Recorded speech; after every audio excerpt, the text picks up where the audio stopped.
Hey guys, I'm Sophia Khan. And I'm Ellen Bass. And she's my aunt. Indeed. And together we are the authors of Students Go Gourmet, a cookbook. Yes. And today we're going to show you how to make an artichoke and Havarti quiche. So Fabulous combination. It is, it's classic. So first I'm going to show you what all the ingredients are.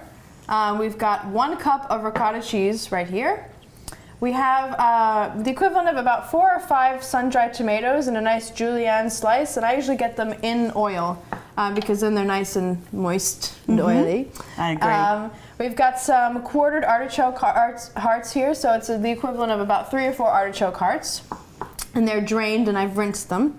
We've got 3 little cloves of garlic here. That may be a little bit too much garlic for you. I'm a garlic lover. I am too. So it's just enough for me. But you can reduce it to 2 garlic cloves if you'd prefer. And we have some beautiful Havarti cheese right here that's been shredded. This is about half a block, so it's about 4 ounces. And then we're going to have a little bit of lemon juice, fresh lemon juice. I'm going to show you how to cut this in a very safe way. So the classic ingredients to making quiche are the pie crust, which we have right here, the 3 eggs, and the half and half. It's about 1 1/4 cups of a half and half, and together these make the custard.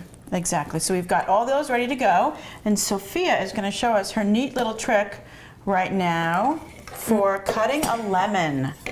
So this is the Asian way to cut a lemon. I know a lot of people are like, oh my gosh, a lemon is so wobbly and scary, what do I do with it? So just lay it down like this, and then cut the little rear end off, just like that. And now look at that, you can stand it up. Makes it nice and safe. Nice and steady and safe. Auntie taught me this because she knew I was scared of knives when we first started cooking, and now, hey, my best friend is the biggest knife in the block. So you just cut right down the side, and you basically end up avoiding all the seeds, and you have a nice little piece right here that you can squeeze right in, which we're gonna do. Perfect. So do you want to start adding the things in here? I would love to add for you. So we're gonna put the artichokes or sun-dried tomatoes first. Either way, it doesn't matter. Have a party. We love having food processors on hand, especially the mini ones. You can have this in your dorm room. If you have a tiny little apartment and a tiny little kitchen, you can make so many fabulous spreads and dips with this. I use it all the time. And you just put a few simple ingredients in, and then all of a sudden you have a gourmet spread or a gourmet filling. Look to how the quick quiche. and easy this is. A little zhuzh. How finely do you want this chopped? Oh, okay, let it go. Then we're gonna add the ricotta and the Havarti, and we're gonna really just blend it down until it's pretty much like a smooth consistency. Okay. Okay? And I'll get the ricotta ready for you. I'm making a mess. Oh, that's my job. Usually I'm so the one sorry. making the mess in the kitchen. Not a problem. We're going to probably do it just a little bit at a time here. Yep, it'll and get all that sink down. And I'm going to get a little bit of olive oil and add that as well. This looks perfect. So now we're going to add about the equivalent of about 1 tablespoon of olive oil, maybe a few more than that, like that much maybe. Maybe a little bit more. Just eyeball it. We don't want it to be too loose and smooth. We want it to have some nice meat.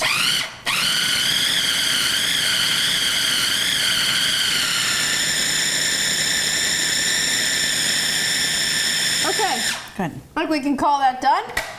Here we go. Now, Auntie, if you'd like to help me out, I have love a to. pie crust here, and this is, they come in packages in the store, packages of 2, which is really great, because you can make 2 quiche at once. We're gonna slather the bottom layer with this beautiful mixture. It's so easy and quick to make. And the flavors are gonna bake really nicely. So you can pre-bake your shell, just thaw it, and then pre-bake it at 375 for about 10 minutes. And that way you won't get any soggy bottom crust. That's perfect. I think that's good. Okay. We can add a little more. Is there a little more in there? There is a little bit more. Yeah, let's just throw it on and make it nice and smooth. And then we're ready for the custard. Okay. Custard will be ready in a second. Let's get some air into these eggs. And then add our half and half. And we love to make a couple quiche at once. So if you do happen to defrost another pie, just whip up another quiche to go with it. Okay, and let's show you how we do this. I'm going to move this out of the way. And we are going to get our custard in there for you. And see how she does it We've nice gotta and get gently. our custard to the bottom, so what I might do is just kind of go like that, so we can make sure our custard gets all in to the bottom. Just do it slowly so it soaks all the way down. There we go. Perfect.